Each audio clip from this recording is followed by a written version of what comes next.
ladies and gentlemen, Victorian Cowboy here, bringing you a movie review of Pan. So, I went and saw Pan last night, and it's an enjoyable movie, but it's got several things that just kind of bugged me. First of which, a lot of the characters that you watch, or that you see in it, you know, you've got Captain Hook, well, you've got James Hook, he's not yet a captain, you've got Peter Pan, you've got Tiger Lily and whatnot, but it doesn't feel like they're building up to the eventuality of Hook and Pan being rivals. Right now, especially in this origin story, the only evil character is Blackbeard, who's played by Hugh Jackman. And it just feels kind of forced, their references to later on with them being rivals and with the Lost Boys and all of that. It just is very strange. On the whole, though, the movie, if you think of it as a standalone kind of alternate universe, is quite fun. And although there are some things they needed to go more in depth with as to why Blackbeard really wants the Pixum and whatnot, and explaining the properties of it, I feel like, as a whole, it's an enjoyable movie for the hour and 50-minute runtime. There are just a handful of things, though, that really draw you out of the film.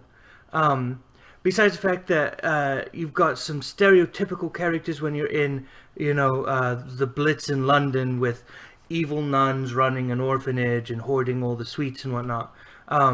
And then just the fact that nobody has blackout curtains. It's a little disconcerting for somebody who knows anything about the history of the time period.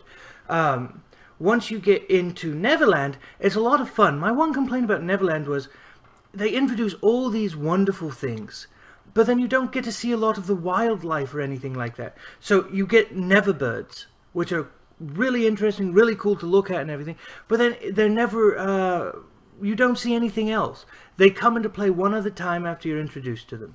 You get to meet the crocodile, and there's this really cool hint at Hook losing his hand, but it doesn't go anywhere. He's there for a little bit as a side note of to just why nobody goes through those waters. You meet the mermaids, but they don't even get to talk. You meet the pixies, or the pixies, fairies. But again, there's just not a whole lot fleshed out. It feels really rushed and would have done well if it had a little more time to explain the ideas. Visually, there are a lot of stunning shots. There's some very vibrant colors. But again, there are several areas where it's just very obviously CGI, and it really draws you out of the film. And it's a little disappointing that they couldn't find a way to, even though we are in this fantastical realm, make it feel a little more real. Also, the movie screamed to be at least PG-13 rated instead of the PG that it seems to be rated. Just through some of the action sequences would have benefited from a little more grittiness. You know, you've got sword fights going on, you've got people getting stabbed, or insinuated they're being stabbed or killed. And then there were a couple of times where some of the characters really wanted to swear. Like, you could tell, like, "I'll be darned," or, "what the heck?" Things like that, where you're talking about characters who are supposed to be these kind of gritty individuals who aren't allowed to speak like they would. It just feels so forced to try and keep it rated PG to make it more family friendly. Also, the natives burst into clouds of colored powder, which very cool, very stylized, but at the same time it just, again, never gets explained and is really strange in the sense of how it's used. And I feel like there could have been something more done with it. As an origin story for Peter Pan, it was interesting.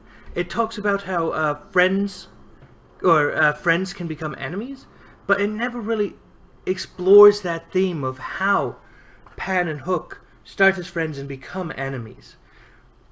It kind of hints at it at the beginning with some voiceover and then never comes back to it. So by the time the movie ends, I'm saying that I love the Hook character, and I don't see how he's ever going to become the villain that he is in the original or in the Disney story. It's just not there. Like, the character is built so that no matter what happens, he's not going to become that villainously evil person. That and the fact that he's, you know, from the American West kind of throws you off when you're listening to him talk, and he's got that, you know, Texan drawl going on, and he's got that real grit that people associate with the American cowboy. Which is awesome, and it fits the character they were building, but it's not the character that he becomes. Because Hook is supposed to be more of the Blackbeard character. Blackbeard is villainous, he's wonderfully and delightfully deranged, and Hugh Jackman does an alright job with it. Other things that happen in the film, there are several spots where they interject like more modern songs, so they sing Smells Like Teen Spirit, and it just doesn't seem to work. There's just something off about how it gets integrated in. And then it happens once or twice, and then it's never happening again. So it's, again, one of those strange occurrences where a director makes that choice, and then it doesn't go anywhere. And really, I would have liked to have seen some explanation, especially since the movie starts in 1942, and then they're singing a song from the 1980s. How does that fit in? Why would they do that? Costuming-wise, I really enjoyed the costumes. I thought they did a magnificent job, because if you look at the pirates in the film, each pirate almost represents a different culture and time period. You've got a 1920s jazz artist. You've got a British explorer with the pith helmet and the red coat. You've got the African second-in-command who is dressed like the traditional pirate. You've got Blackbeard, who's running around with this very Shakespearean-esque, like 1700s bustle, and several of them have Shakespearean collars. So it's really cool for costuming, and visually there are a lot of things going for it. Story-wise, it's got some really great writing. I think it's the directorial choices and the inability to flesh out some of the parts of the story that I found interesting that would have really bumped it up. All in all, it's a fun film, and I would strongly suggest seeing it, if only for the visual elements, because those visual elements really are worth it. And it is a fun movie. Don't go into it expecting a giant masterpiece, though.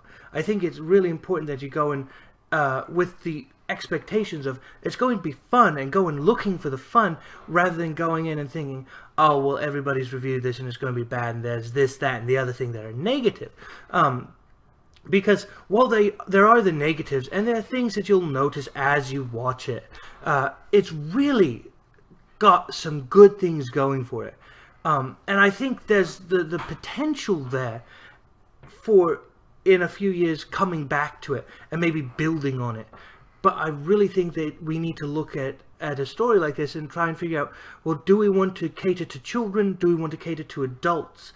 Because I feel like they really wanted to cater more to an adult audience, but they tried to make it a kid-friendly movie.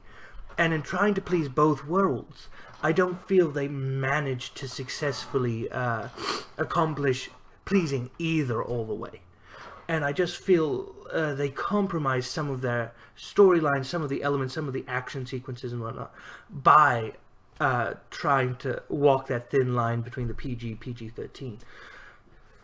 But do go out, see it, form your own opinions. This was just a little sneak peek, a little taste of what's going on in it. Ah, Red, quit falling off of my shoulder. I have a shoulder lobster. We're New Age pirates here. But, please, let us know what you think in the comments once you see it. Give us your feedback. Let's have a conversation about the film. As always, if you enjoyed this video, give us a like, subscribe, give us a comment. Let us know your feedback. And as always, ladies and gentlemen, please have a good one.